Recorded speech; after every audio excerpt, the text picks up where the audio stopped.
Omelette बनाने वाली पत्नी। एक गांव में अभिराम और सोनाक्षी नाम का पति पत्नियों का जोड़ा रहता था। कहने को तो उनके घर में गरीबी थी, लेकिन प्यार और शांति की कोई कमी नहीं थी।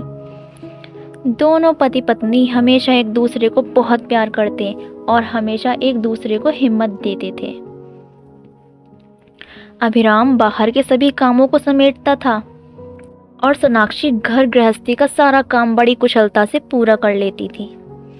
अभिराम एक छोटी सी नौकरी करता था, जिससे उनके परिवार का गुजारा हो पाता था। एक दिन अभिराम अपने काम पर से वापस लौटता है और सोनाक्षी को अपनी सालगिरह पर एक तोहफा भेंट करता है। जब सोनाक्षी उस तोहफे को खोलती है तो उसमें से एक स्त्री बाहर आती है। सोनाक्षी कहती है, सालगिरह पर भी कोई किसी को ये स्त्री देता है क्या? आप भी ना। जवाब में अभिराम कहता है, देखना, ये स्त्री तुम्हारे काम को बहुत आसान करेगी और वैसे भी मैं अब एक नए काम पर शिफ्ट हो रहा हूँ, तो वहाँ पर अच्छे अच्छे लोग आसपास रहेंगे, तो इससे मेरे कपड़ों पर इस्त्री भी हो जाएगी, तो मेरे कपड़े भी अच्छे लगेंगे। इसी तरह उनका समय व्यतीत हो रहा था। लेकिन कहते हैं ना, समय एक जैसा कभी नहीं होता, कभी दुख तो कभी सुख चलता रहता है। एक दिन अभिराम काम पर गया हुआ था, लेकिन दुर्घटनावश उसका एक कार एक्सीडेंट हो गया।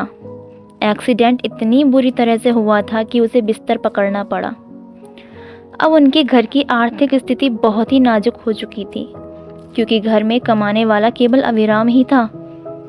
सोनाक्षी अब बिल्कुल टूट चुकी थी, क्योंकि अब घर की सारी जिम्मेदारी और पति की दवाइयों का खर्चा उसके कंधों पर आ चुका था। घर पर बैठकर कुछ नहीं होगा, इसलिए बहुत सोच समझकर वह घर से बाहर जाती है। गांव में उसे सड़क के ठीक सामने एक झोपड़ी दिखाई देती है। वह उस झोपड़ी में जाती है और स्वादिष्ट आमलेट भंडार का एक बोर्ड टांग देती है। सोनाक्षी की एक कला बहुत अच्छी थी, वह आमलेट बहुत ही स्वादिष्ट बनाती थी।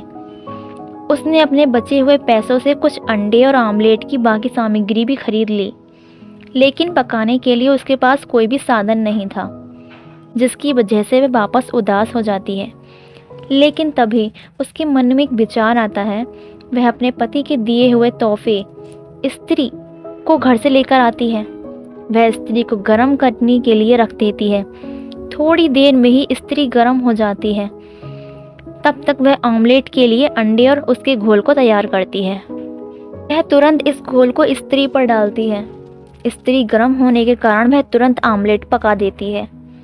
आमलेट बनते समय ही उसमें से काफ़ी स्वादिष्ट खुशबू आ रही थी, जो आसपास खड़े लोगों तक पहुंच रही थी। लोग उस खुशबू को सूंघकर सोनाक्षी की झोपड़ी की तरफ बढ़ते हैं और थोड़ी ही देर में काफ़ी भीड़ इकट्ठा हो जाती है। सोनाक्षी एक एक करके इसी तरह आमलेट पकाती है और लोगों को देती जाती। उसका काम धीरे धीरे फैलने लगा।